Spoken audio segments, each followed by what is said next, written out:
We lie, baby. There it is. We got the soundboard for him. What is? He'll be making it tonight, though. You know, just a couple minutes late. Yeah, TJ put the kids to bed right now. Everybody's a little sick right now, so you might hear it in my voice as well. So, but yeah, we're here. Another Monday. We just year 3, Tom. Kicking it off in a big way.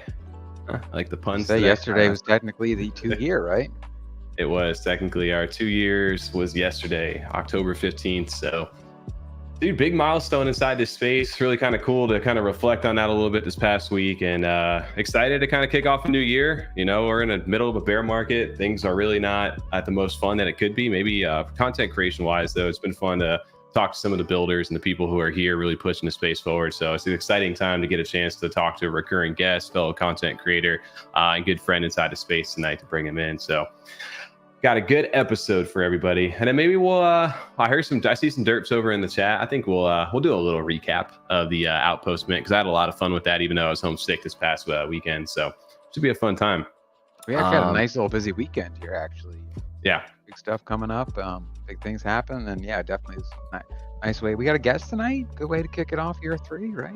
Absolutely. And not just any guest too. Like I said, we got the man himself. Real quick before we do that here, we got to shout out the chat over there. You got our early goers, Eddie Z, Tommy over in chat a little early today. You got Rez or F35 Mod, Sound Griffs, Easy Peasy, who if they're still up at 3 a.m. They said they would show up tonight.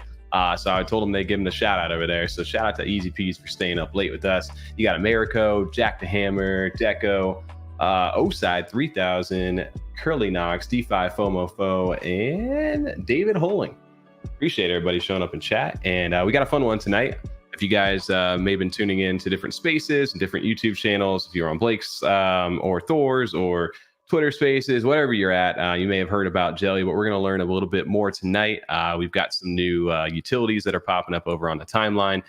We're going to ask some of the questions that we could not figure out on the live stream like 2 weeks ago. So I'm excited to get the answers from Jason himself, because everybody was debating in the chat about how much jelly you're going to need, and are you going to be able to get into the chat and all that stuff. So let's go ahead without further ado and welcome on our guests of the night. Please welcome the Jellycubes and Block Investment Group founder, Jason, aka BlockisHot.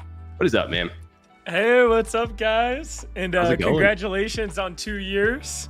Appreciate it, man. Did you guys do anything special for your 2 year? Not too crazy this time around. We kind of went a little more all out on the year 1. We had like some cut ups, some mashups. We did like a reaction to our first year. This year we kind of kept it chill. We had a 2-year anniversary podcast that we dropped on Friday. And we just kind of took a little bit more of a relaxed approach. I was a little sick too this week, and everybody was just a little busy, but it's just kind of more space like is a little more underwhelming. Yeah. I mean, that's why we're excited having you on, and what we had this week with Derp, because it's kind of been a little slower to where, like, yeah, year 1 was a big milestone. We were so excited about it, and this year is kind of like, it's been another year. Like things aren't as crazy as they were, I guess. So we're looking forward to year 3 here, because things have already started off well for us. And like you said, you always say BlockisHot. That's what I always think of, because of course we know you first from the YouTube content creation side. It's so cool to see where everything is come and how far it's developed since then, especially. Not something, don't know if you ever thought it would get to where we are now, but it's never something we saw back then.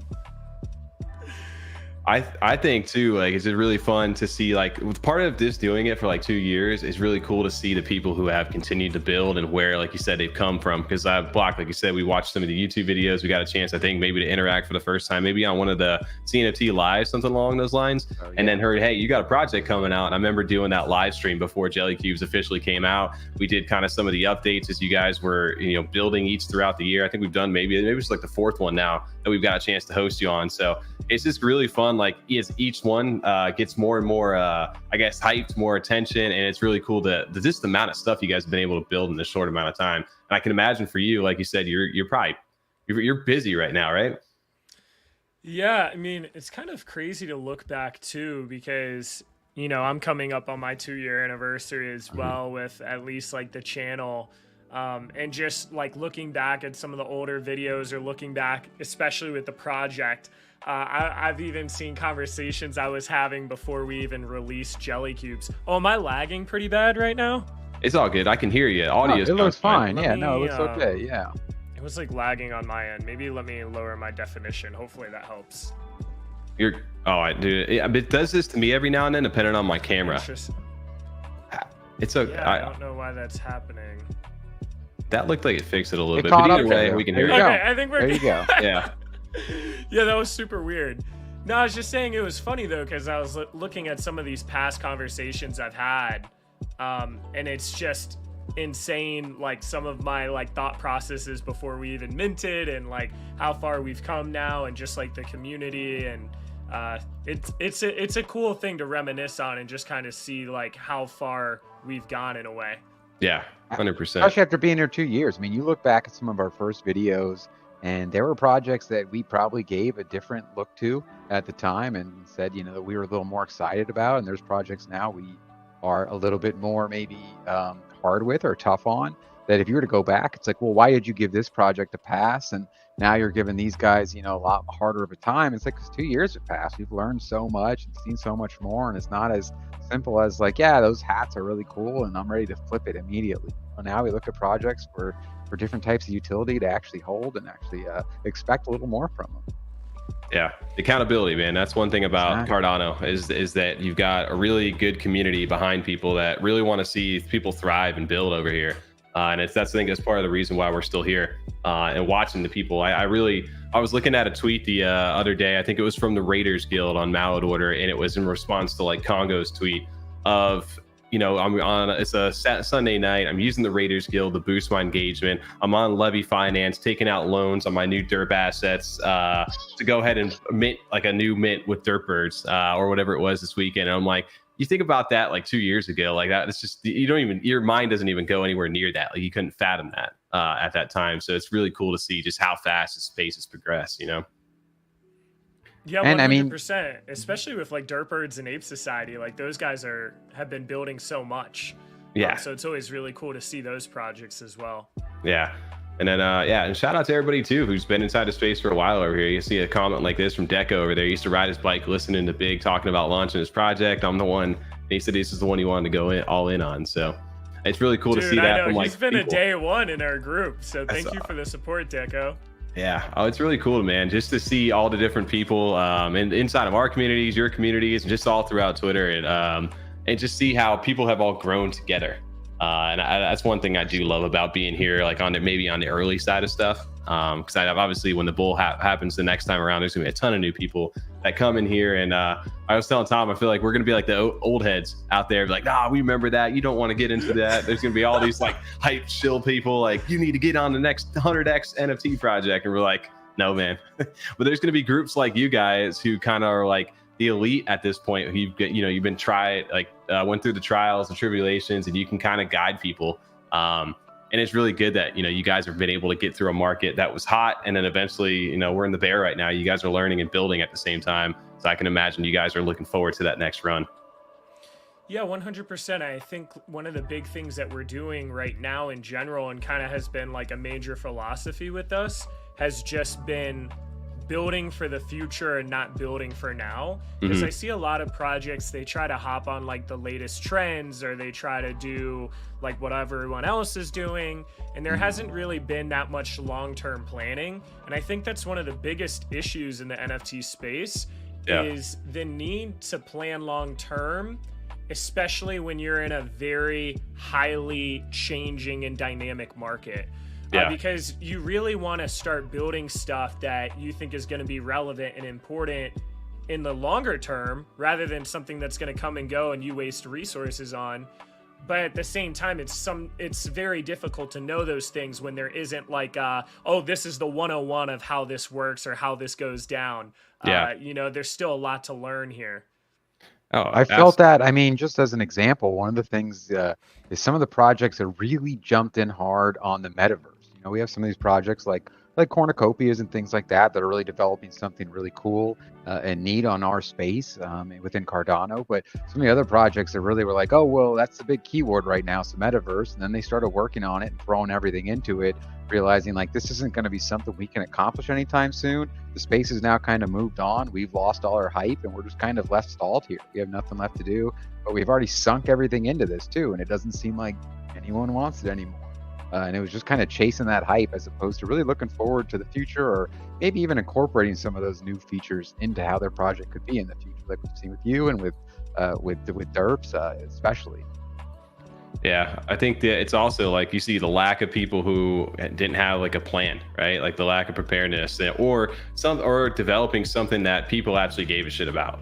That was the other thing. A lot of people, like you said, were chasing that market hype at that time because that was what was selling. But as soon as that stuff just stopped doing that, there was literally no reason to want to participate in it anymore. So people who are building like unique IP, like we mentioned Derp, we're gonna probably mention them quite a few times over there. But and then like you guys, where you guys have had this group of people who with all this kind of knowledge, and you're extending basically a lot of the stuff you were doing on YouTube to a big mass group now, where you guys have been able to. I can imagine for you, like it's really taught you so much more than what you probably thought you knew quite a bit about at the time. Like, how's that been for you?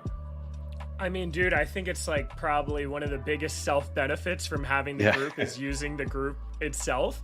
Because like my role more so now is more so project management, vision, overall strategy, getting the word out there, cultivating a community, right? Like these are my main focuses now. So it's a lot harder for me to spend as much energy on the ground or in the trenches, so to speak, really researching projects. And one of the nice things is usually the group will come to me and say, hey, you should check out this injective blockchain, or you should pay attention to Polygon at the time, or, oh, Bitcoin ordinals, or, oh, there's like today, for example, there's this new meme coin called Meme Land that's launching on Ethereum. And there's like a lot of hype behind that, right? And it's like something I had never really heard of. I don't know if you guys have heard of like 9gag before. Yep. It's like the largest meme Twitter account. They've got like 16, 17 million followers. Like they're releasing a meme coin. And it's crazy. Like I don't even hear of these things. Yeah. And then they'll kind of explain it to me and then I can deep dive it. So it pretty much allows me to, instead of spending a lot of time looking at a bunch of different projects, hoping I can find a good one, now I sort of have the leads where now I can be way more efficient. So it's been very helpful to me, and I hope it's been helpful to everyone in the community too. And yeah, we're excited for next bull run, when now all of a sudden the amount of opportunities go from, oh, maybe there's like one every 2 weeks right now, to, oh my God, there's one every day. Yep. So we're hyped for that. Yeah. And we were talking about that too on the content creation side. We used to be able to crank out like 3-hour-long podcast episodes, which we'll never go back to, but it was like because there was so much stuff to talk about at that time. And now, like you said, we find ourselves like, hey, there's a few projects that are like updating, or maybe there's a little bit of news like minting at the end of the month.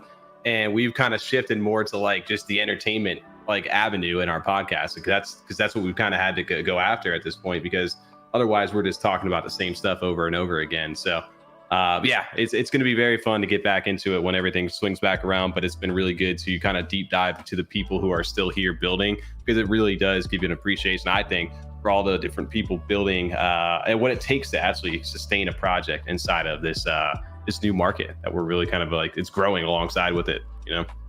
But I wanted to get into it because it's already been 15 minutes and we're gonna crush through tonight over here.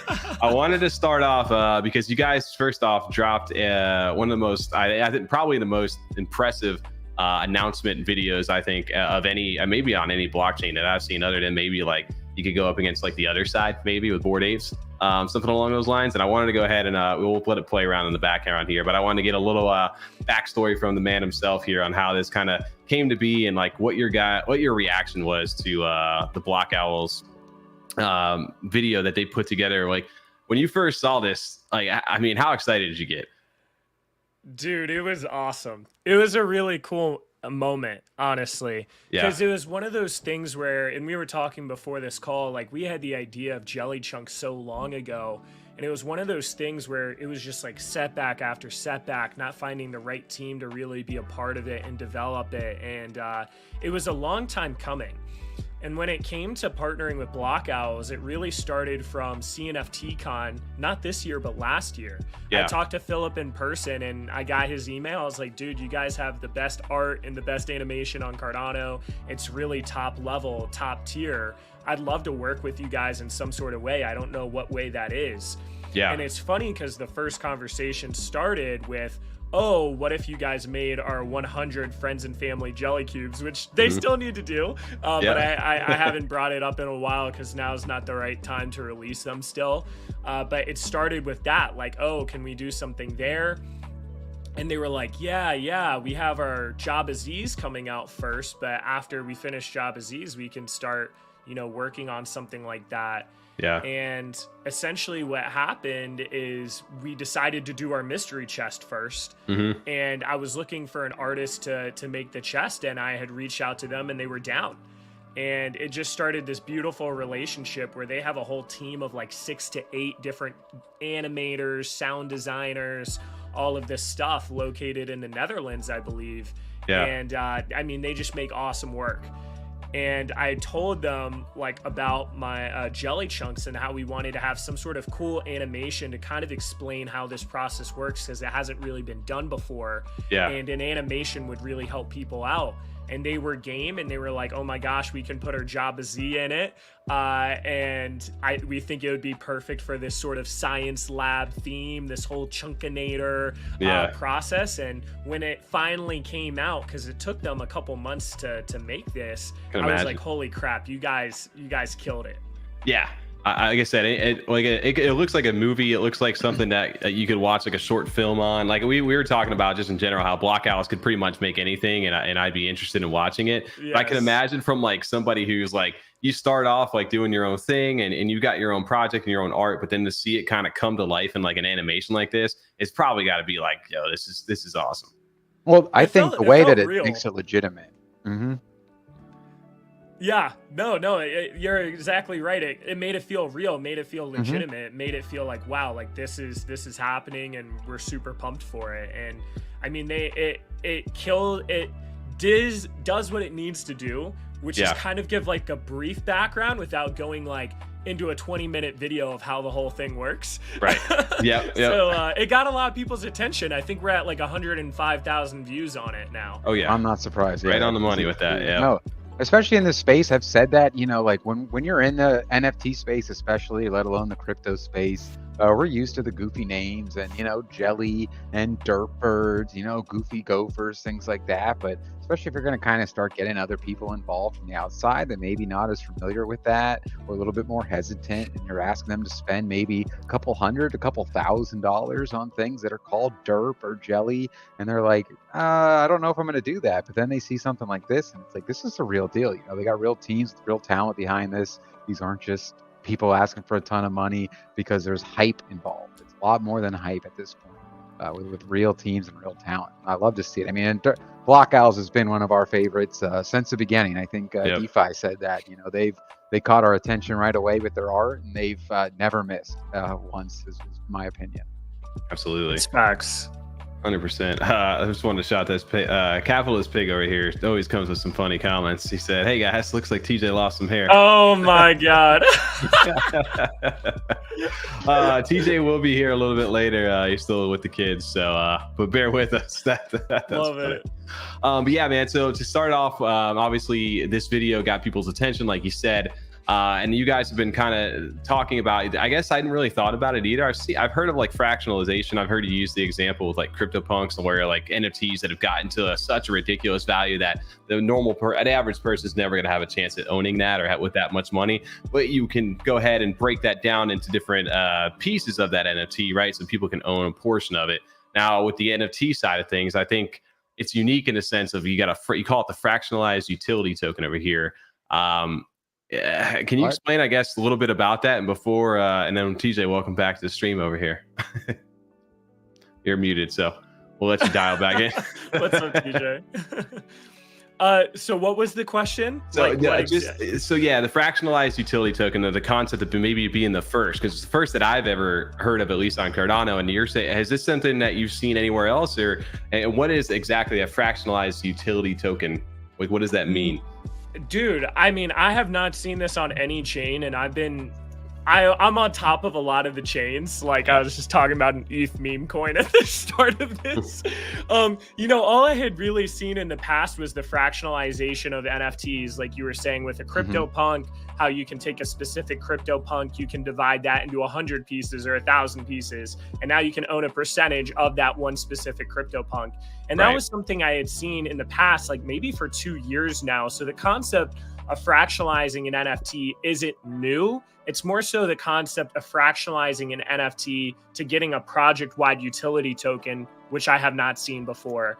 And it's something very cool in the sense that now all of a sudden you have this fungible token with all of the pros of a fungible token, as well as having the NFT with all the pros of the NFT, and pretty much solving the cons of each of them all within one system. So it's almost like this hybrid new version of a token. And that's why we called it a fractionalized utility token. I actually came up with the name with this because that's what it just sounded great, honestly. And it kind of fit the whole premise of it. Yeah, got a great name. And you can also use it as the FUT over there. Me and I think TJ and I were going back and forth with what the FUT over there. You can have fun. You can have some fun with it, But yeah, this image is one of my favorites too. The way you kind of like mix them together to show like, hey, we're bringing like, the best of both worlds, especially when it comes to the actual lax branding, like the way that you're bringing that in, not only from something that's not a new project, you're not trying to release it, you've developed it along the way. It makes me jealous that we're like, damn, it seems so obvious and smart. It's not obvious because clearly someone else would have done it, but it's just like making the rest of us look bad over here. But I mean, I'm honestly surprised. Like I've never really seen it. And I think it's because once you hear it, yeah. I think like on the technical side, it's like there's two things with it. Like the first thing is on the technical side of just having the tech of like, okay, you send your NFT in, you get this fungible token, that NFT goes on a marketplace. And there's like some different complexities with it behind the scenes. Like our token is both on chain and off chain, and there has to be like a whole account ledger system for that, and all the security and efficiency of the transaction building.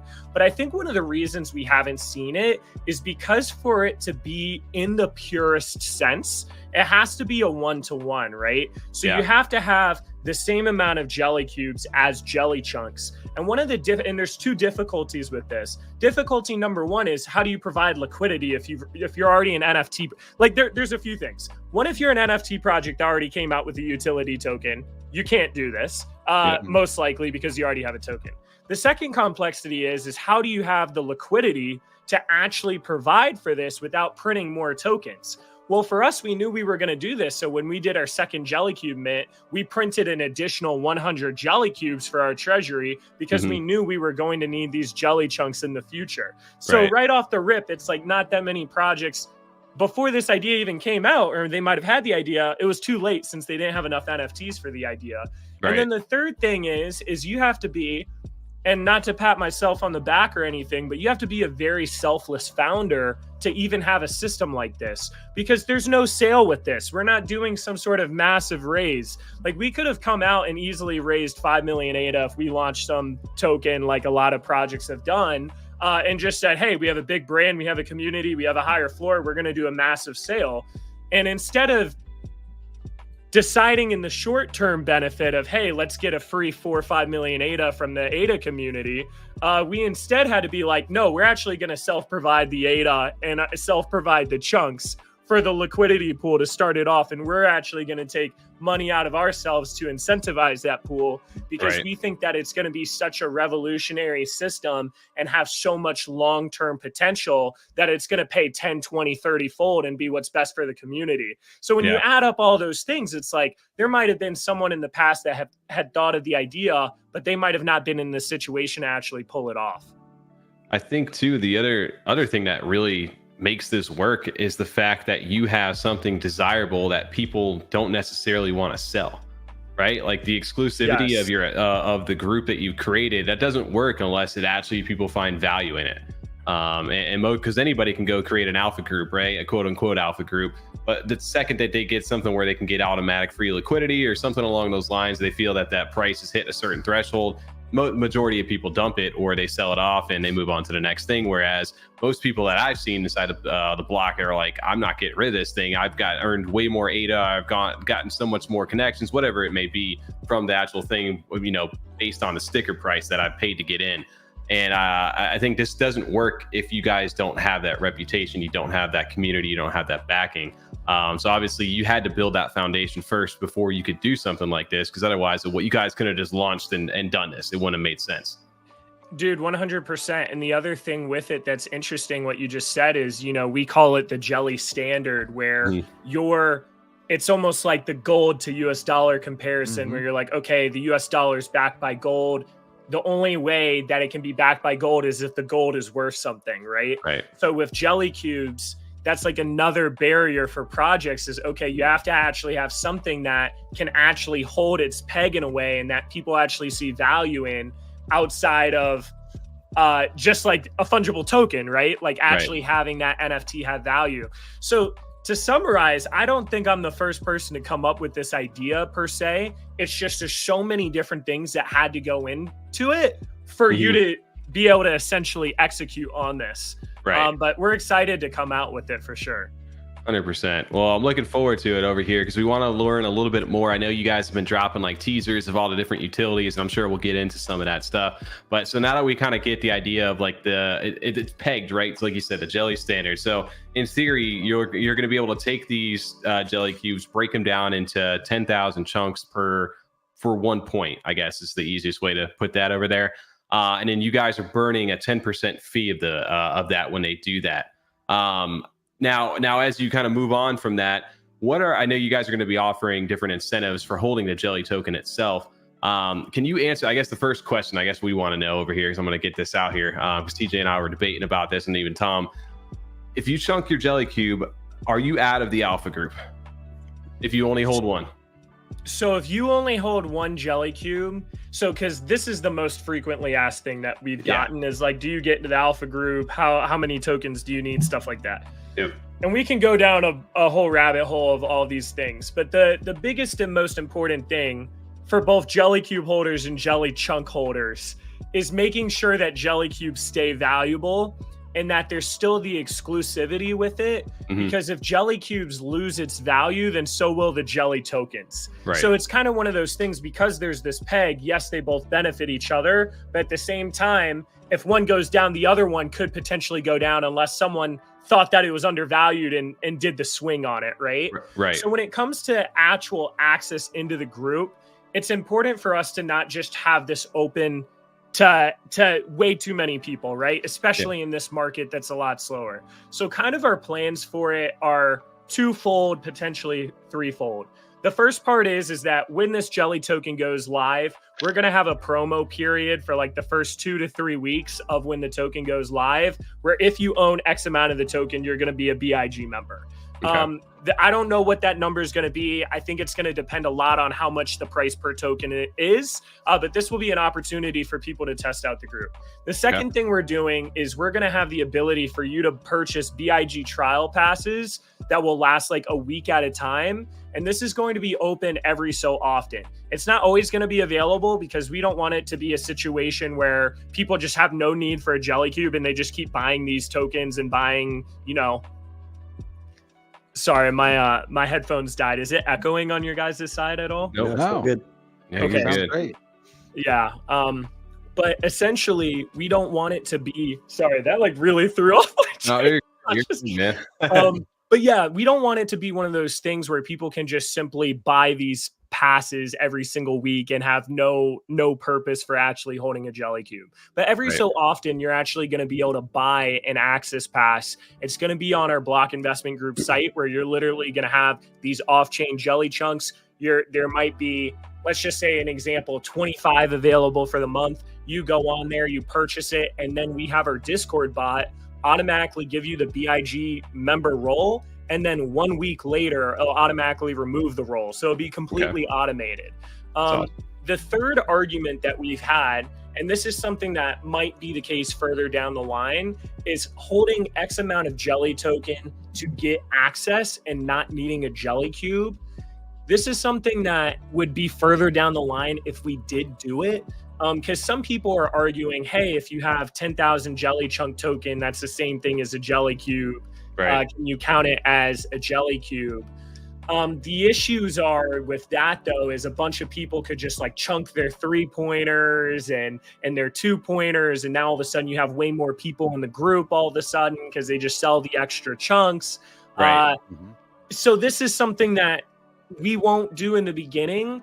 The only time we'll do this is if in the future we have just an astronomically high floor. And a lot of times what I've seen with DeGods or CryptoPunks or Bored Ape is as the floor gets too high, your average member now becomes an investor rather than an active community member. So you'll go into these Discords and you'll be like, the floor is 40K. Why is the Discord dead? It's because the people buying them are maybe CEOs of companies, or they're not doing this as actively. And at that point in time, if you just have a bunch of investors and no one active in the Discord, your alpha group kind of goes away. So in a longer term plan, maybe we say at that point, hey, our floor is way too high. There's not enough active people. We're going to make it so we can have more active people. Okay, you have 5,000 jelly chunks, you can get access. But that's something further down.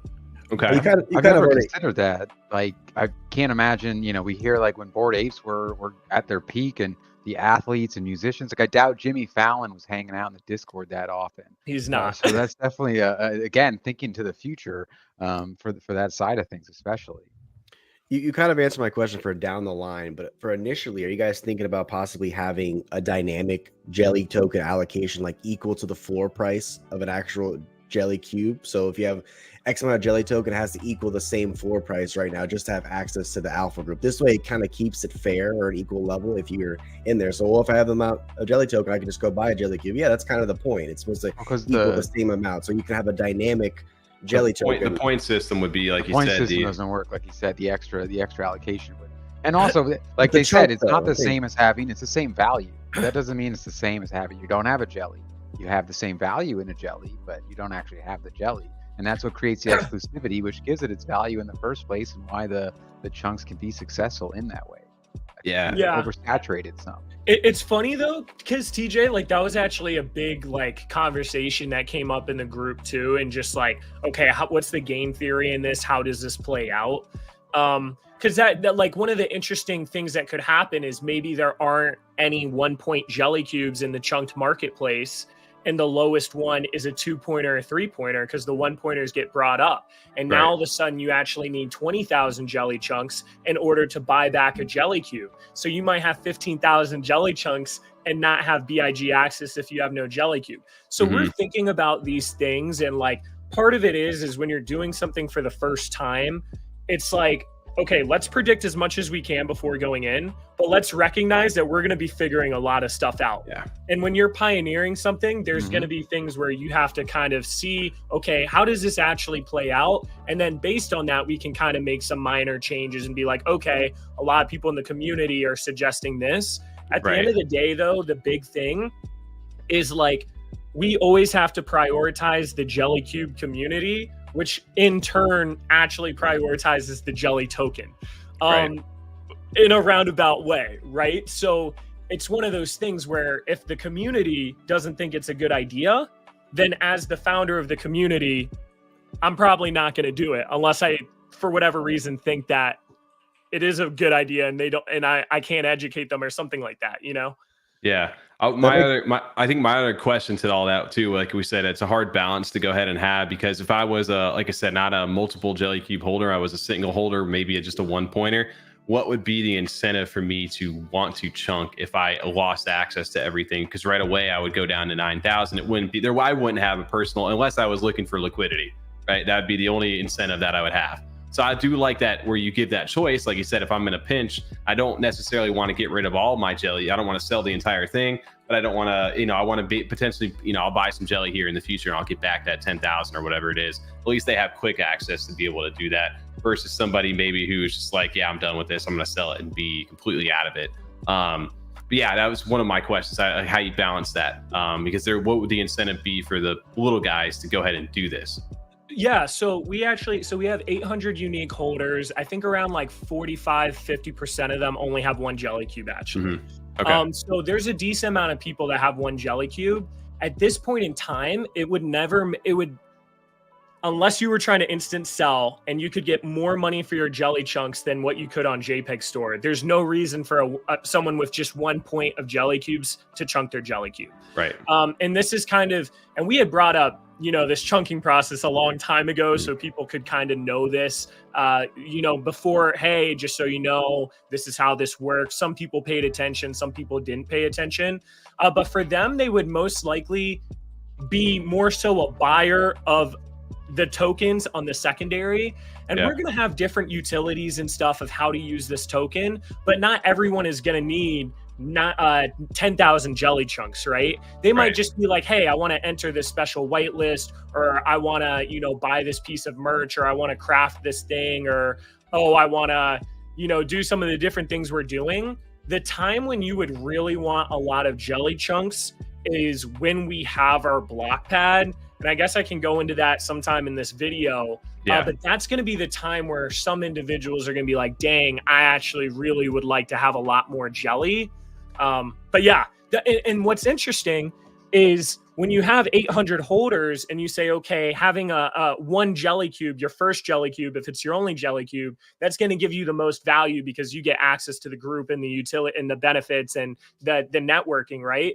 So what that means is that 800 out of 2,600 Jellycubes, their jelly tokens may never see circulation ever. Right. And that's what's really interesting because those jelly tokens are locked in the Jellycube. So off rip, the average Jellycube's point is actually 1.5 exactly. So 800 times 1.5 is 1,200 points. 1,200 divided by 3,900 is around 30%. So you're talking about right off rip, it doesn't make sense for 30% of all jelly to ever be circulating. So it's pretty interesting. Yeah, I was going to say Triple Threat had a question a little earlier about that. I guess if everyone keeps chunking, we'll eventually go to zero. And I think he just answered that right there, where mathematically it doesn't make sense that that will ever happen. Right there. So that is an interesting thing. Although you guys do have some plans for some of that stuff that is being burned, from what I understand, right?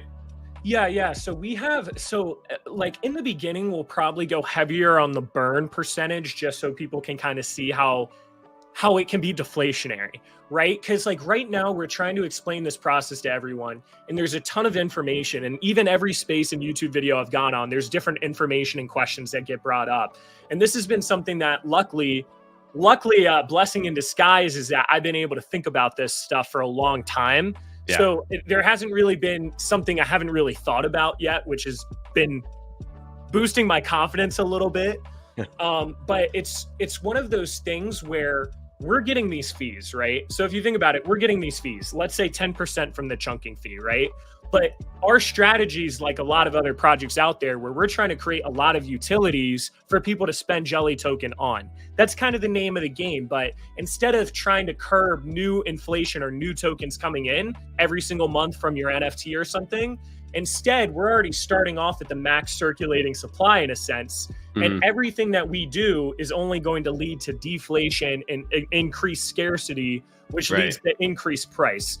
So what's interesting is we're getting these fees, and as a project, we have to decide, okay, where can we allocate these fees to best benefit the project? Do we want to burn them so that Jellycubes and jelly is deflationary? Because if you think about it, every 10,000 jelly chunks we burn is 1 point of Jellycubes forever gone that will never be able to come back. Right. Do we want to give it for staking rewards? So people might want to own more Jellycubes and stake them for rewards. Do we want a community fund where we can help kickstart different business ideas in the project? Do we want to allocate some towards the team so that we can develop more stuff and be incentivized to keep developing? Do we want to allocate some towards the liquidity pool so that we have a larger liquidity pool and have less price impact when people make bigger trades? There's all these different places that we can allocate these fees, and it's going to be dynamic.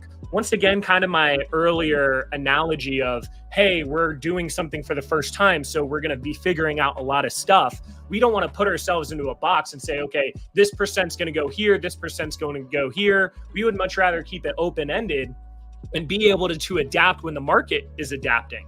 We don't want to get to the point where we're just burning 100% of the jelly tokens every single time. And then it really does become an issue where there's literally just not enough supply, right? Yeah. And now we don't have a community. So it's going to be this kind of balancing game. And we already bought like 9 different ADA handles to kind of delegate, hey, this is where the fees are going.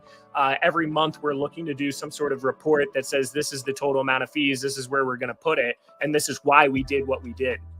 Yeah. Well, man, like I said, I think you guys have gotten, you guys don't put anything past you. I think the research, the stuff that you guys have dove into, it shows. I wanted to, like I said, this time's already been flying by over here. Get into a couple of things. I wanted to showcase real quick, because I think we did it on a live stream, just to kind of what people can maybe expect to see over here. This was the BigFi app that was on the test net. I think we showed off a little video you did as well about how you can get some test net Jellycubes right now. And how you can actually interact with your marketplace. Is this going to be the ecosystem where people are going to come to, if you're a Jellycube holder, this is where you're going to want to go? So there's going to be 2 ecosystems, our on-chain ecosystem and our off-chain ecosystem. Okay. So this is going to be our main on-chain ecosystem where people can get their Jellycubes, they can fractionalize them. We are looking to open up this tech to other projects as a service as well. But like I was saying earlier in the video, the project has to be in a certain position for this to make sense for them to do. But we're looking to open this up in the future. And what's interesting is when you actually fractionalize a Jellycube, you can select whether you want it on-chain or off-chain. So on this actual site here, this BigFi site, this is where you're going to have all the projects that fractionalized, including Jelly. This is where you're going to have our Blockpad, different integrations with that, our staking, some of the different on-chain stuff that we're looking to do as a project. The other site, blockinvestmentgroup.com, where there's like those giveaways and stuff like that, we're about to turn that into a whole entire hub of off-chain utilities, because we can develop off-chain utilities super quick because it's Web 2. And what's really nice is instead of coding something specific to Cardano, where you're kind of locked into that code just for one chain, having an off-chain option allows it to be versatile with any chain. So God forbid Cardano doesn't gain traction or ends up being a dead chain or whatever the case is, we have the ability to translate a lot of the code and a lot of the stuff we're building without needing to recode it for Solana or Ethereum or EVM, whatever. Oh, wow. Okay. No, fail safe. I like that. Well, you kind of explained that right there. And just to add to the question over there in the chat, he said, why not just stick to on-chain? What's the use of off-chain and risking getting hacked?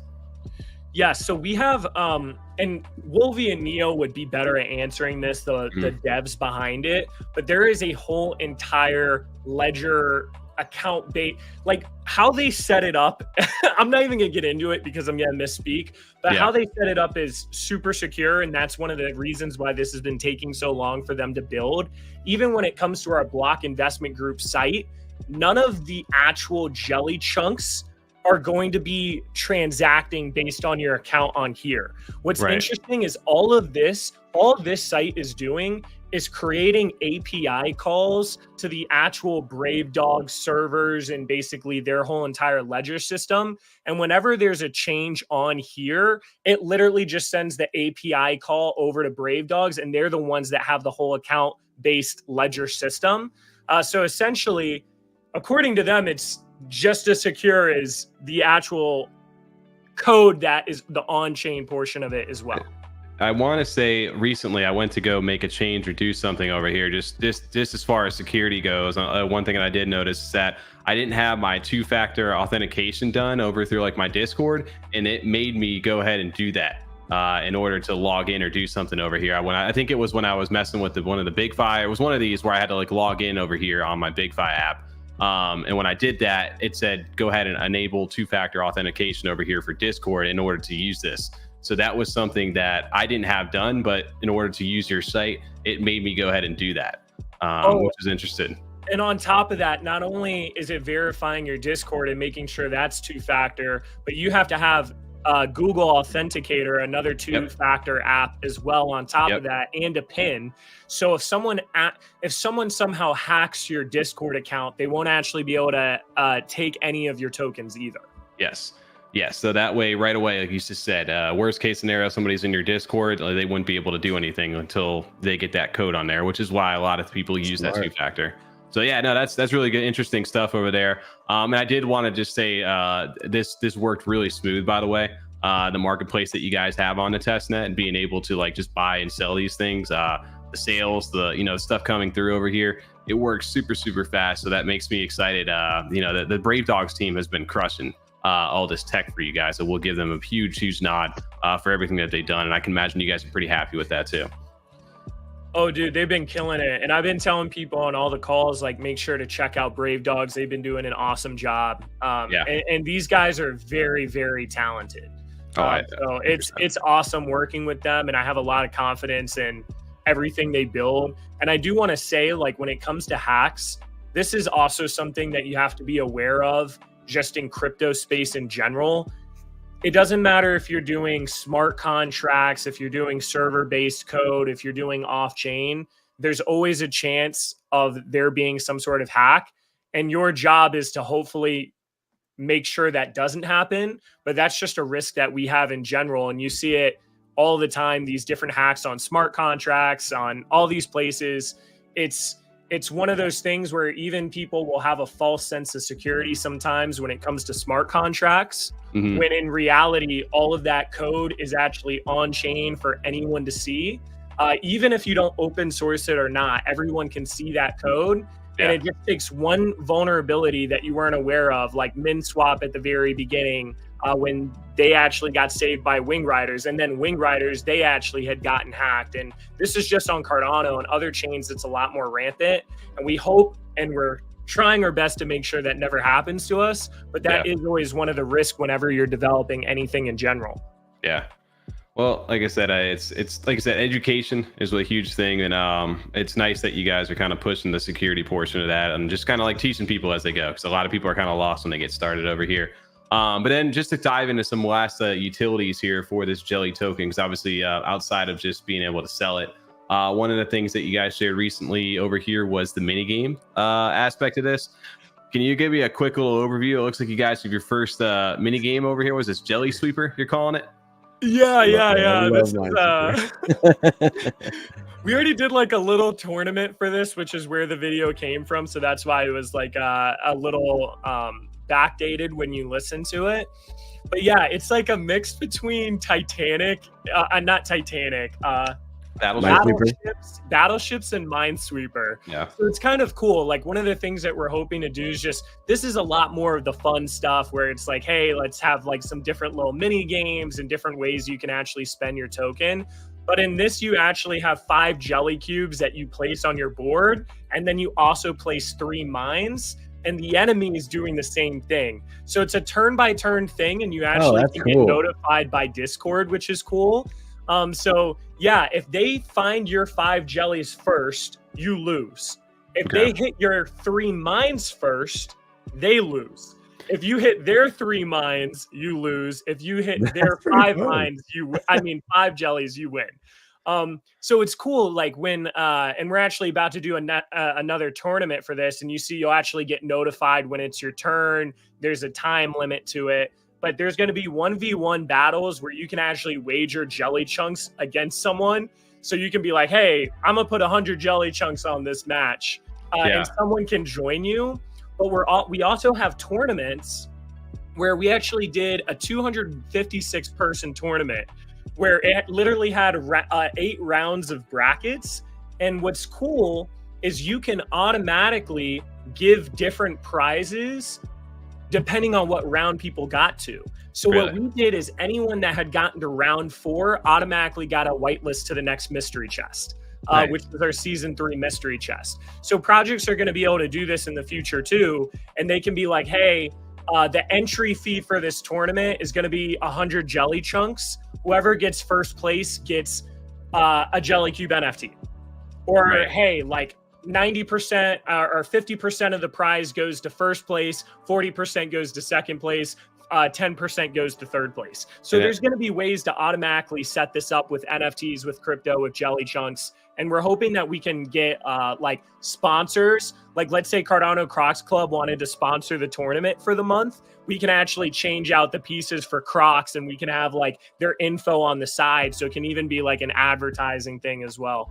Right. So this is all automated inside of there too. So eventually, like, will this stuff automatically go to the wallet? Is this part of the on-chain stuff, or is this part where you can develop faster where, hey, it's maybe account-based and tied to like off-chain things? So the entry is off-chain jelly chunks. Okay. What's cool though is basically there's an API call that Brave Dogs are making where whenever there's like an NFT prize, for example, they would have to send that NFT into a wallet. And then that wallet, whenever we say, hey, this is the person that won, it would send to Brave Dogs, hey, send this NFT to this guy. Okay. So that's what's cool about it. You can still have on-chain prizes simply because there's like this API call that says, hey, do this person won. Dude, that's it's pretty detailed, but I understand a little bit more. It makes a little bit more sense of why you would have on and off chain things like that. Because like you said, you're able to develop things a little bit faster. But the minigame thing is interesting, right? Because like I know you use this as an example, but say there's a whitelist or something like that for a project, they want to go ahead and do a little tournament or whatever. It's fun to have like these games to go ahead and participate. It's all done through the chain, through Discord, to be able to do that. So I think that's a fun way to go ahead and participate like that. Another thing you guys mentioned over here, actually inside of that, was the like actual spending. For I guess we'll talk about it right here. Is the Blockpad, right? Where you I got love the name. The Blockpad Keeps on giving, just using block, and you can, dude. you've gotten so many puns out of that. But man, that it just keeps on giving because it's like there can't be more, and then the Blockpad's like, it's great. Well, I love this too because right, you use the example of maybe new projects that you guys are bringing into the ecosystem through this launchpad essentially, but being able to incentivize people who hold Jelly to get certain whitelists or spend it to go ahead and potentially enter a raffle to get that. Like, can you explain maybe a little bit more? What is the Blockpad, like on an overview, and then what are some of the things you'll be able to do in it? Yeah, so this is like the big thing that we're doing. Like, if there's a reason to own Jelly more than just like fractionalized ownership of Jellycubes, like the Blockpad is the number one thing that we're working on. Have you guys ever like experienced like a launch pad on like another chain, like a BSC pad or Velis pad or anything like that? Mm-mm. No, I mean, but just we know familiar, people, not actually experienced, as in engaged ourselves. I think we know people that have done it on the BSD side. BSD pad. Yeah, I know. Covered crypto now. Yeah, so to kind of give a quick explanation, because this hasn't happened on Cardano for some reason, really. The way it might have happened with Card Starter, but they didn't really execute, but they're doing things a little bit differently. Essentially, the way like these launch pads work is they're like, hey, you're a project that's coming out, an NFT project or like a new Cardano DeFi app or something like that, right? And you might not have all the pieces. You might not have someone that can help you with marketing, get exposure, know how to build a community. Maybe you're missing out on some information. Maybe you're looking to connect with someone that can make graphics or can be a moderator in your Discord or whatever the case is. There's all these aspects of a project. And then they also need like technical needs, right? Like actually minting the NFTs, distributing them, minting the token, all of that stuff. So essentially what a launchpad does / incubator is they say, hey, we're going to give you guys exposure. We're going to help you launch your project. We're going to help put you on YouTube, connect you with the right people. And we're even going to handle the technical side of this too, where we can mint your project and distribute everything and make sure the funds are good and all this stuff, right? And that project is like, wow, the Block group, that's a really big deal for me to get all this exposure. I'd really like to partner with them. We can partner with Brave Dogs as well to handle the minting tech. I trust them. They've done a good job on the mints, whatever the case is. So essentially they want to launch with us. Our whole premise with our project is that we're hoping, especially in next bull run, whether it's our YouTube channel that has a lot more views, whether it's our brand that's a lot bigger, whatever the case is, we're hoping that we're going to be in a position where a lot of people see the value in wanting to launch with us.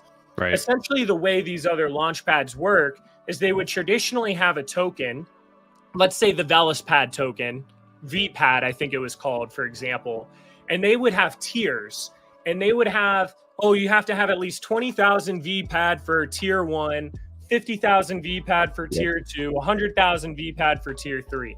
And what would happen is in the bull run, there were so many high quality projects or so many hype projects that were doing well in the secondary that wanted to essentially get exposure from a Blockpad.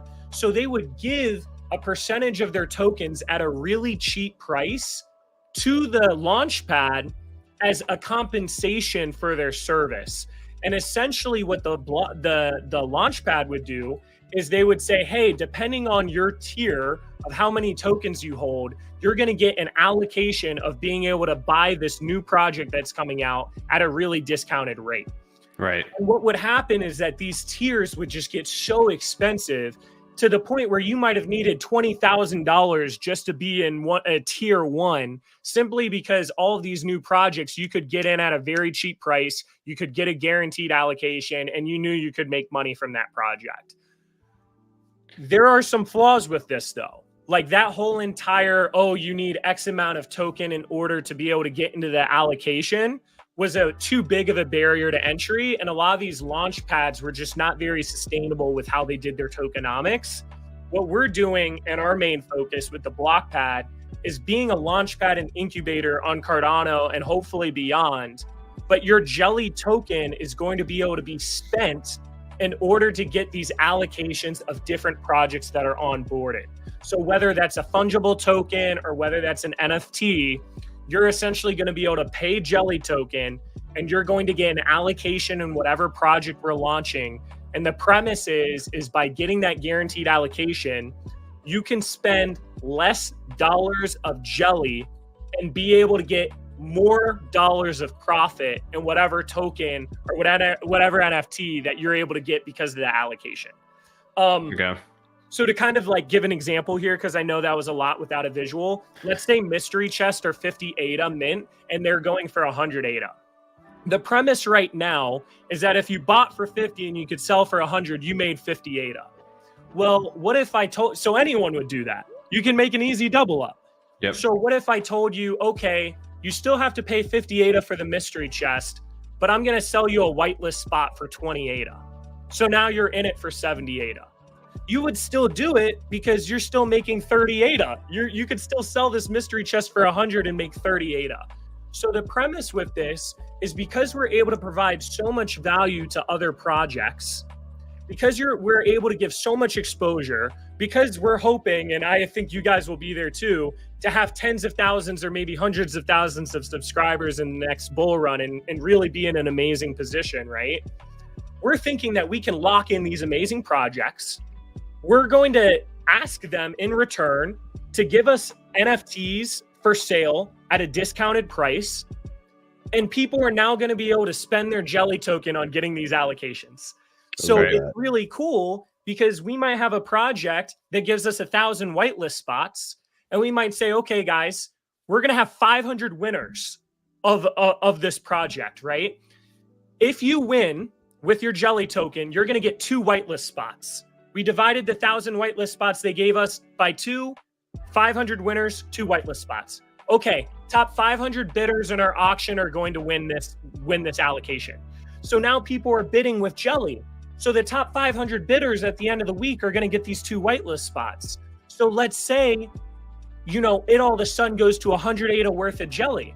Well, now they got their guaranteed 2 NFTs to mint. Maybe those NFTs costed another 100 ADA. So now they're in 200 ADA, but they were okay with that because those NFTs are going to go for 200 ADA each. So they just made 200 ADA. So what's cool is this Jelly token is being used as a way to access really hyped up NFT and fungible token projects at a discounted rate, as well as being guaranteed an allocation when you expect that specific NFT or that specific fungible token is going to do very well. And the better the job that we can do at hyping and building the team around whatever project we're launching, the more Jelly people are willing to spend because they think that the profit is going to be higher. If an NFT is minting for 100 and sells for 200, okay, that's 100 ADA. Maybe people are willing to spend 70 ADA worth of Jelly in order to get that. But if we can put our resources in, and now people think that NFT is going to go for 400, but they're able to get it for 100, they might be willing to spend 250 ADA worth of Jelly token. That Jelly token cost us nothing because they're still giving the project the ADA to mint the NFT. Right. So now what can we do with that Jelly? We can burn it, we can stake it, we can have a team allocation. This is where things get very interesting because one project could have 400,000 ADA worth of Jelly spent on it in a bull run. And now that 400,000 ADA worth of Jelly, let's just say we burn that could be eliminating 30 Jellycubes out of circulation forever, all in one drop. Now I can only assume you're not accepting every project that. No. Because to have that kind of a guarantee where you think it's going to at least double up like that, you have to kind of do a lot of research on the project to see, you know what, I think this will be successful. I think it really will do it at least a 2x right off rip. Yes, that's going to be one of the biggest things. We're not going to be like, this is not something where any project can go. They've got to dox to me. They've honestly got to go on a YouTube video where they're showing their face ideally. There might even be things we were talking about it where they don't even get all their mint funds right away. Like their mint funds are going to be vested where they don't get it all right away. So it's like, if you guys aren't actually doing what you said you were doing, then we're going to refund this ADA back to holders. Like we've even, or the people that minted, holders, whatever the case is. So it's going to be one of those like premium services. And we don't want to just do it for anyone, because this is one of those things where it's not like you come to us and you say, hey, I want to mint. And we're like, okay, in 2 weeks, we'll see you. Just send us the art. We'll mint you and take our 10%. Yep. Yeah. This is, hey, we're sitting down on calls to make sure that you guys are knowing what you're doing and that you guys have the right resources to succeed. And yes, there's going to be some projects that end up rugging. Unfortunately, there's going to be some projects that don't end up performing well, but we're going to do everything in our power to make sure that you have the resources and information and networking and branding and exposure you need to actually be able to succeed. And for that, like, it takes a lot, it takes a lot. There's not many projects that we would actually want to onboard, but the ones that we onboard, we think will have 5 times the amount of impact as us doing like 5 projects that we probably shouldn't have minted. Yeah. Is this kind of like an evolution of your doxing service that you offered initially? Is this kind of like making this better in a sense, having your own pad and now you're kind of doing the research on all these projects? Yeah. I mean, people can look at that. I mean, because it's like one of those things, and I'm sure you guys feel the same way. Like, you don't want to ever tell your community or people that follow you, hey, this project's great, and then it rugs or something like that. Like, and it happens, right? Yeah. You want to not financial advice. Yeah. Right. But you want to give them, you want to, I want to, like, if I'm putting my name behind something, like, I want to make sure that we're at least doing the best we can. And that's what's crazy with like our doxing service in the beginning. The idea and its premise was very pure. But the moment that I saw that it wasn't actually effectively doing what I wanted it to do, and that it was actually causing more damage than good, I was like, hey, we got to cut this out, because there's not an ability for me at $100 for me to hop on 50,000 calls a week and do all this stuff. But if it's one project or a couple projects that we're the ones minting and we're having these daily calls, now all of a sudden this is a different situation. Like you said, premium service, right? So they're going to be paying a little bit more of a premium price. So you're going to expect them to carry themselves in a different way versus the $100 customer versus, let's say, the $2,000 customer. You know what I'm saying? So just you're getting more of a quality team and project. Well, you want a partner too. You want somebody that's actively working with you guys to succeed, not just be like, hey, we paid you, now do all this work for us. Exactly. That never sustains. Oh, that one sounds a lot easier to me. I like that. Right. I mean, I like the idea do though, all the where work you have, and you can have 10% if it succeeds, I guess. I don't know. Just give me the rest of it. Yeah. Well, I do like the idea of, Block. You guys just consider that, right? Of like having like a time vesting schedule, or like in construction, we use the term retainage over there, where they, you don't, until you finish whatever is obligated in your contract, you hold back whatever X amount % until they execute that contract, and then you pay the final amount. That's a great idea. Because that way, like you said, you got something to hold on to them in case they don't execute or they're moving way slower or not agreeing to what they originally said. So that's you hold people accountable. There's no accountability.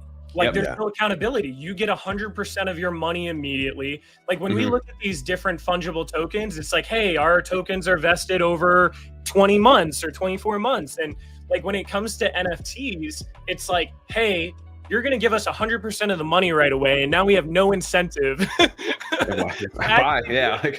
You know, feel like, you know, we were way too trusting in the beginning. I think we've learned a lot. And I mean, if you treat it like a business at the end of the day, just because we're in Web3 doesn't mean that you can't, like standard business practices don't apply. You know, like that, there is a reason some of these models work and the companies make millions and billions of dollars a year. So I mean, it makes sense. If you treat it like a business, you know, you have a lot better, more of a better chance for success long term over there versus just a quick hype. And like I said, next bull run, nobody even knows who you are anymore. And we saw that on some other blockchains where people started facing actual, you know, criminal charges. Actually, you know, when it got to a high enough level where it was like, oh, this isn't just a little silly thing. You got a couple thousand people, you know, $1,000 on some scams, and there were some people ended up getting like prosecuted stuff across some other blockchains because of, you know, the shady stuff they were doing. So it gets pretty real really fast too. Not Logan Paul for whatever reason, but exactly. Or something. Yeah, you got to be the elite. If you're making money, they don't want to see you go away. But no, man. I mean, obviously you've got a ton of stuff that you guys are building right now, but I don't know how you guys stay focused on one thing. But I'm interested to see how the utility portion of this goes. So if somebody like ourselves over here, maybe I don't have a Jellycube at the moment, but I'm looking to get in my best.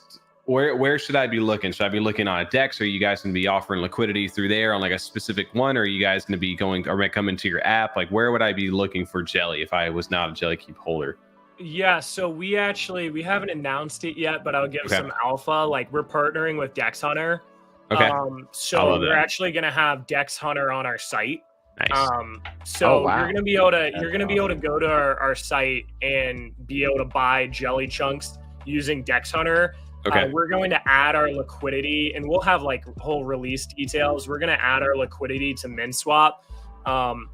What we're doing, and this is, man, like if you're listening, stay tuned for like an actual release detailed document. Okay. Because when you're actually buying this token, you got to be careful, guys, because the circulating supply at first is pretty small. Like we're pairing 150,000 ADA with 150,000 ADA worth of jelly chunks into a liquidity pool on MinSwap. Right. So this is more of a smaller pool. What we're also doing though is we're taking in an additional 50,000 ADA worth of jelly chunks. We're setting up a yield farm for 3 months on MinSwap. Okay. And what this does is we mathed it out based on this APR that people would get because of all this ADA worth of jelly within a compressed amount of time. Essentially, we think we're going to get over 700,000 to 1 million ADA worth of liquidity in this pool based on the APRs. And this will help us in our first 3 months when we're the most volatile. It'll help reduce the price impact. The big thing sorry, was there an incentive for anybody to stake their jelly? Well, I know you maybe haven't announced any of that yet, but will that be to kind of lock it away without it being so volatile in the beginning? So right now we have our thing called block drops where people can stake their Jellycubes if they have at least 8 points. And we're actually going to have like a V2 block drops that comes out this year that I actually like the system way better. Okay. And I don't know why I didn't do this earlier. But yeah, so, I'm not too busy, you know? Yeah. But basically though, the warning I'm giving though, is you got to realize guys that let's say Jellycube floors 5,000 ADA. Okay, well, we're going to release our LP at, 0.5 ADA per token. Because 0.5 ADA per token times 10,000 is, let's say, 5,000 ADA. So this is where the equilibrium is, right? If all of a sudden this token and everyone starts buying it and it goes to 0.15, that would mean that the floor of a Jellycube should be 15,000 ADA. Yeah. So you got to realize that if that happens, there's either going to be a couple things that happen. One, someone with a bunch of Jellycubes could be like, oh my God, I can sell Jellycubes at 15,000 ADA a Jellycube. They're going to chunk their Jellycubes and they're just going to dump the token, right? Yeah. The other thing that could happen is if there's a lot of buying pressure and there's not enough people chunking their Jellycube because they don't want to, and they only have one Jellycube or something like that, or they're a diamond hander and they don't want to sell jelly chunks, then essentially what would happen is people would start sweeping the marketplace JPEG store from Jellycube NFTs until there was an equilibrium again. Right. What's interesting, without getting too crazy, is like, okay, a Jellycube 5,000 ADA, one person needs 5,000 ADA. This is like a really shitty barrier to entry, right? It's expensive. Most people can't get into that. What's interesting is if 10 people bought 500 ADA worth of jelly chunks, that would be equivalent to a Jellycube being bought on JPEG store. Mm-hmm. Because what would happen is if someone decided to chunk that Jellycube after someone bought 5,000 ADA, they then sold those jelly chunks. The price of jelly, the token, would now be the same as if before someone had bought that 5,000 ADA worth of jelly token. Right. So what's really interesting is all of a sudden, because of this fractionalized ownership, like the Hunt token, for example, has about 2,700 holders right now. We're tapping into a larger market, a market of DeFi people that have never owned a Jellycube and have never had exposure. So all of a sudden, if someone bought like 100,000 ADA worth of jelly chunks, I actually looked at it, that would be equivalent to them sweeping 19 Jellycubes on JPEG store. So it's very interesting, this dynamic. I'm just bringing this up. If the token price is crazy, just always remember to times it by 10,000, and that's how much the floor price of a Jellycube is. So if it's way too out of range, you've got to be a little bit more careful. And that's like just the warning I want to put out there for people. There's this arbitrage that will happen. Don't go in with unlimited slippage and just get burned by buying the token way too high, essentially. Right. Man, there's a lot of think numbers. about. There's a lot of play there. Yeah, that's a whole bunch of different ways like that it interacts with each other now that it's linked to each other and tied It's like crazy. that. As opposed to that just one more being time? like eye to light. Yeah, it's crazy. Oh, Dude, man. imagine trying to figure this out. I can imagine like all the like scenarios you guys got to play out to like think about like how this is going to work. But like you said, at the end of the day, if the project is successful in a sense that the way you guys have built it, it should in theory level out. There may be like small like arbitrage opportunities like you're saying, but in theory they should balance out pretty quickly. Or the people who are obviously smart with that stuff are going to make it a little, are going to be doing, they make their money, but that's usually how it happens anyway. Shout out to Brave Dogs over in the chat, man. They're over there. It's a boring chat over there. Everybody we need to get a little battle going over there. Man, that would be fun to be able to do like little like bounties or something like that, where you could like inside a chat, like have little like, I don't know, like you said, little 1v1s or stuff. You can like integrate your YouTube into that with Brave Dogs. Or you could have like little giveaways or little things like that could, you could, hey, spend X jelly token by connecting your YouTube account or something like that. I don't know. Dude, that would be cool. Hey, we're just throwing ideas out there, man. Well, yeah, that's the thing. This gets us excited hearing this kind of stuff. Is how it can apply even further. So you start running with it. That sounds awesome. Especially, I mean, we've been waiting for a couple of games within the space here, so we could even play each other.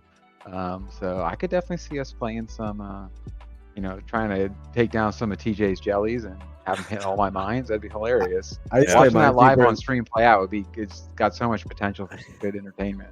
Just like, can I change the amount of mines? Because I used to change it to 10 back and then win every time with one click. Oh my gosh. I'm sure we'll have like some custom stuff in V2 and V3. Once it gets going, yeah, exactly. Once you can see that where it could work out after it gets moving some, that'd be so much fun. Man.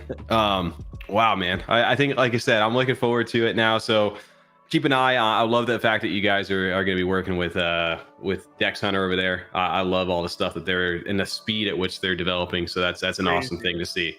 Love that, man. And on top of that, so when can we expect this? We're getting halfway through. It says October 23. Are we still expecting it in October? Yeah, I mean, we're hoping like maybe the 30th. Okay. I that's ideal. We've actually not had any issues on testnet, which scares the hell out of me. Honestly. Yeah. It's like it works like so smooth, man. Like you just you guys are supposed to be out here breaking it, right? Like we need to figure out where the problems are before they happen. I mean, dude, it's funny because like if you work with me, you'll know that everything goes wrong. Yeah, like I've got like at least 10 people that can tell you that. So this has been smooth. This has That's- been smooth. Yeah. And like I think like Neo and Wolvie at Brave Dogs, they're just such good devs. I think they might have even surprised themselves on this one. But It's Yeah. amazing. I mean, I can tell you everything I've ever used from Brave Dogs and on the site has done really well. And that test net was surprisingly, I didn't have any issues at all. Swapped everything right away. It was in the wallet in 2 seconds. Was able to go ahead and buy and move around like it was like working like it had been there for months. So really cool stuff. But yeah, man, I don't know if anybody's got any last questions over here for Block when it comes to Jelly out here. So keep an eye towards the end of the month. And obviously there's going to be more than just, profiting off the Jelly token itself. So looking forward to seeing how you guys come up with like innovative ideas on top of what we just discussed tonight. yeah, and sorry for frying your guys' brains with all this. Yeah, dude. This is what we love. This is what it's all It's a lot. about. Yeah, for sure. With Now deep we got dive, plenty man. to think about for a couple days here. Absolutely. Like I said, it just makes you think about it too. And it's always, it's just, man, like there's so much stuff that's being done on this chain. And like I said, the innovation compared to where we were 2 years ago when we started this, man, it's incredible. It's the people going. We love it. There you go. Hey, he said, are you holding your dogs over there? Ooh. Over there. I don't know. I got to check which wallet I have. I got to see where mine's at, to be honest with you. I definitely flipped one when we first got going. I'll be honest with you. I don't even know if I still have one. So I need to go double check that. Oh my gosh. I'm terrible. I'm a DJ when it comes back to that. I like to try to like buy once like stuff settles down after like a month or two. When But you I've see it seen have that where the hype in the beginning, we've been in the space long enough. There's a few that, some of us maybe sold out early on Jellycubes and there wasn't the correction we were expecting and it took off to, really high numbers. TJ, Yeah, I was gonna say all three of you slept on Jellycubes. I didn't sleep on it. I was just I was trying to buy in cheaper, and it definitely did the opposite of my idea that was going to happen. Dude, yeah, I'll tell you what. It's one of those ones where I was in and I went heavy. I just was thinking short term on stuff, and that's just what I was that. thinking too. I thought it was gonna have a little correction. I was gonna buy it back in cheaper than what I sold it for, then ride that way to the top again, and then that did not happen. It just kept going and going. You guys will all get a friends and family cube though when we come out with it, which is I'm like holding the shit out of that one. No, I still know that you guys are owed one. I told the community once we hit 10,008 a floor, if we can get there, that'll be a good time to release it. Because it just hasn't been a good time to release them because, we had our second mint. And then after our second mint, obviously we doubled the supply. So the floor was just trending down. But now that we're starting to bounce back up, it makes more sense to bring them in again. So we'll have them. I don't know when we'll have them, but hopefully like in the next 6 months. Whenever the time comes, we'll go ahead. We'll schedule up another call. We'll see all the new stuff that's been done. We'll look at the new artwork from BlockOwls, and we'll have this new conversation every time. Hopefully, like I said, we can do this. Like I said, the last time we spoke was 5 months ago, which actually isn't that bad compared to some of the ones we've done in the past. I think we just did like Dave. It was literally a year ago. And it flies by so quick, dude. I was gonna say it doesn't feel like it's been that long, honestly. Yeah. But we definitely need to get you on like a podcast or something too, not even just a live stream. Yeah, just about anything. Yeah, not just obviously. I'm sure you get exhausted talking about your own stuff so much over here, and sometimes it's nice to kind of kick back and just see what else is going on inside his face. I did want to ask you though, kind of pivot to that question, Tommy, what you just said. How has it felt from starting the project to now? Because I know in the beginning, you're a content creator starting a project. Now you're full throttle business project creator mode. Like, how has that transition been for you? Dude, I mean, I think it's like being a project founder in this space, like, is very unique. I would say like the biggest thing is I've been able to handle anxiety better throughout the process. It's kind of interesting, like the mental health aspect of being a project founder, especially like a project founder when you're like putting your face on something. Right. Because this space, there's so many projects that fail. It kind of feels like you always have a fire on your ass, where you always have to build and develop, and sometimes it's hard. Like you look at other projects and like, oh man, like what could we do? And and I think it's one of those things too. You just have so many people counting on you. Yeah. I like, especially in the beginning, I really felt the weight of responsibility, and it was like pretty heavy. Yeah. Because most of like my, different businesses I've done, like stuff like that, it's always been like solopreneur for the most part. Like maybe I had a couple people help me out here and now and then to do some stuff, but it was always like mostly a one-man team. And the big transition with like owning a project is now all of a sudden you have 800 people that are counting on you, that are believing in you. And like some people, they're here for a quick buck and they just want you to release something to pump their bag. And, you know, that's how it, you know, like that's just how it goes. But it's one of those things I really felt, especially in the beginning, just like how much weight and responsibility I had. Like I had people counting on me. I had people that are believing in me, that trust me, that care enough about me to put money where their mouth is. And they're like, yo, I believe that you're going to be able to do something with this. And having that amount of faith and trust on you it is like a heavy weight, because you want to deliver and you want to be like, yeah, like you were right to believe in me. When most projects fail, it's very hard to do. And your things get delayed, and because it's a newer space, it's hard to find people that know how to do certain development, and you're trying to operate within this budget. And I would just say like the big thing for me is over time, like I've gotten a lot better with just like understanding the responsibility, but not letting it weigh me down, and realizing like I just got to try my best to do what I can and go at your own pace, right? Yeah. I think too, like for project founders, I think for all projects, it's like our community or communities in general, NFT market, it's like everyone's always thinking, that's awesome, that's coming out. All right, but what's next? Like that's always probably the question. Well, what's next after this? When do you do this? All right, well, what's next? So I feel like, I think for you specifically, you've done a great job this past whole year with your project. I mean, it just shows all the partnerships you developed throughout this year and all the people and the connections that you've made to even make this project that much better. So, you know, hats off to you for how well you've succeeded so far this past year. And that's another thing that's hard on a quick note, is just this feeling of like you just keep having to do more. Like you get something done, what's next? You do something and it's not enough, right? And I've heard, like, I've talked to Dave about this, and I've even heard like Frank from D Gods and Utes talk about it. But this endless cycle of, keep coming out with more stuff to keep pumping the bag and keep it, it's unsustainable. You know, at some point, people have to be in it for more than making money. They have to be in it because they want to be a part of it, and they understand and want to be a part of that vision or the product and really use the product, and not just be in this situation of, release another thing that's hype. You know, and we see this, we just see this all the time. And like hype is still such a big part of this space. So sometimes you've got to play the game a little bit, but that's like another thing that you can't let it weigh on you, especially when people are like, why don't you do this? Or why don't you do that? Or why are you not doing this? And it's like, guys, like, just trust the process here, you know? Even in cases where like the floor has taken off from the initial mint to, you know, let's say even, you know, the biggest one in the apes, when you see them get to that level and everyone's buying in later and they're like, all right, what are you going to do now? It's like, what do you mean?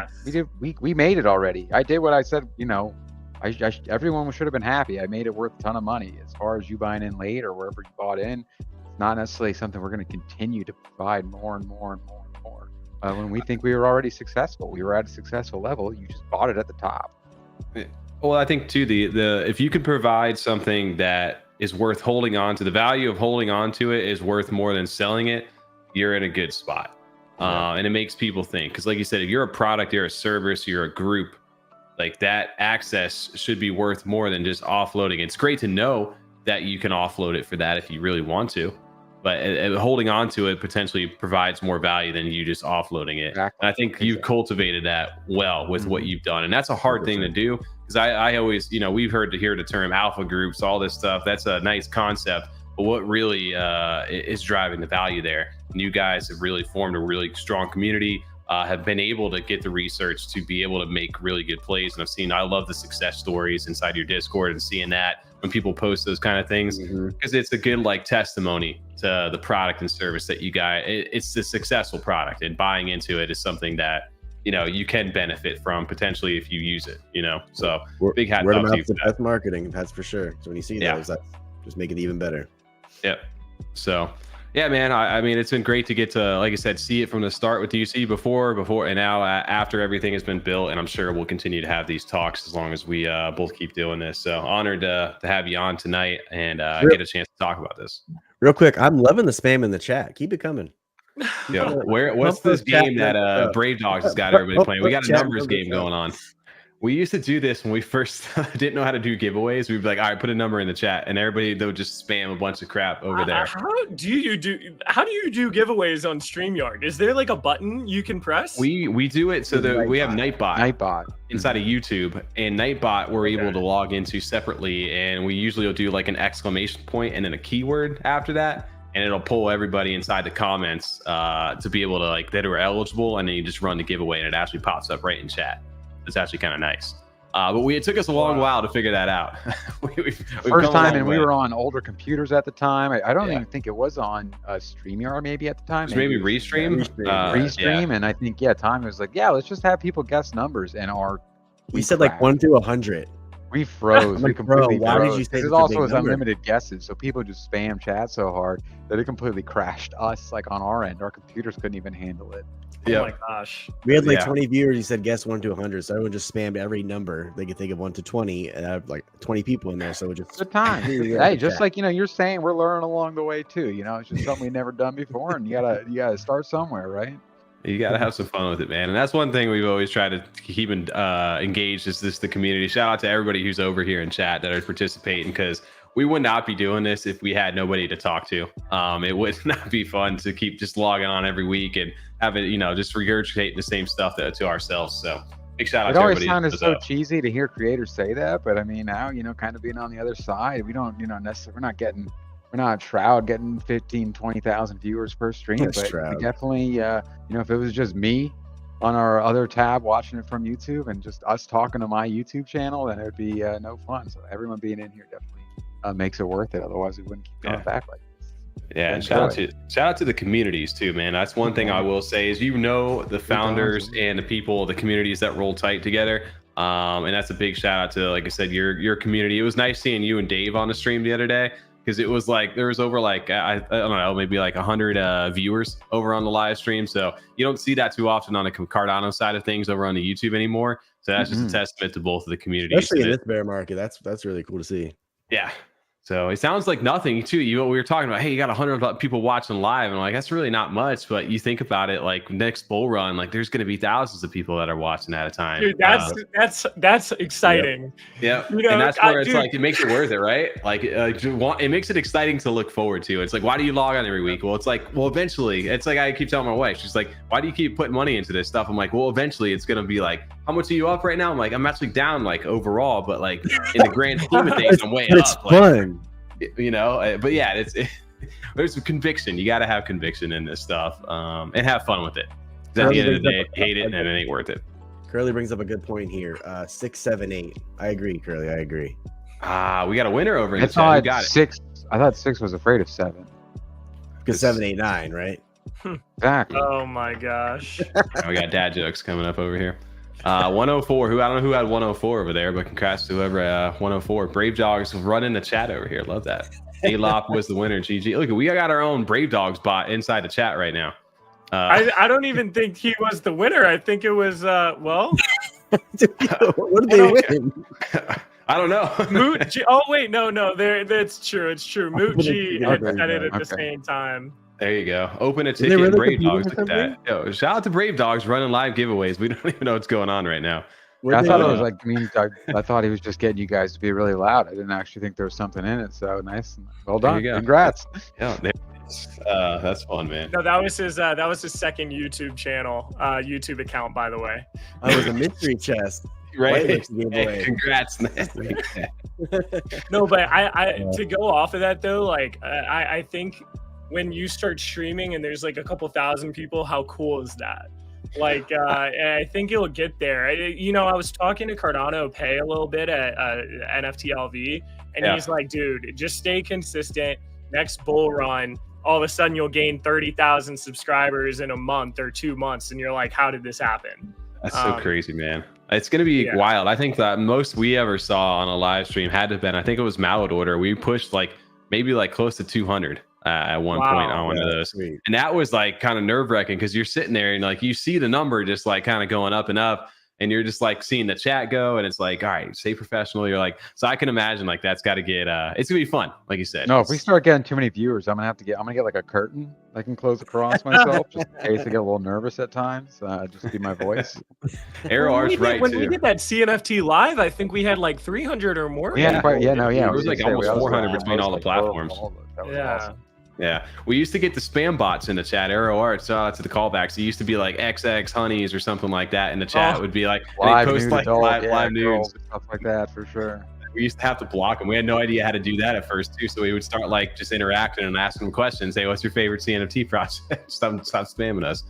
But yeah, man. I thought we were gonna just have a nice quick hour with this stuff, and here we are, right?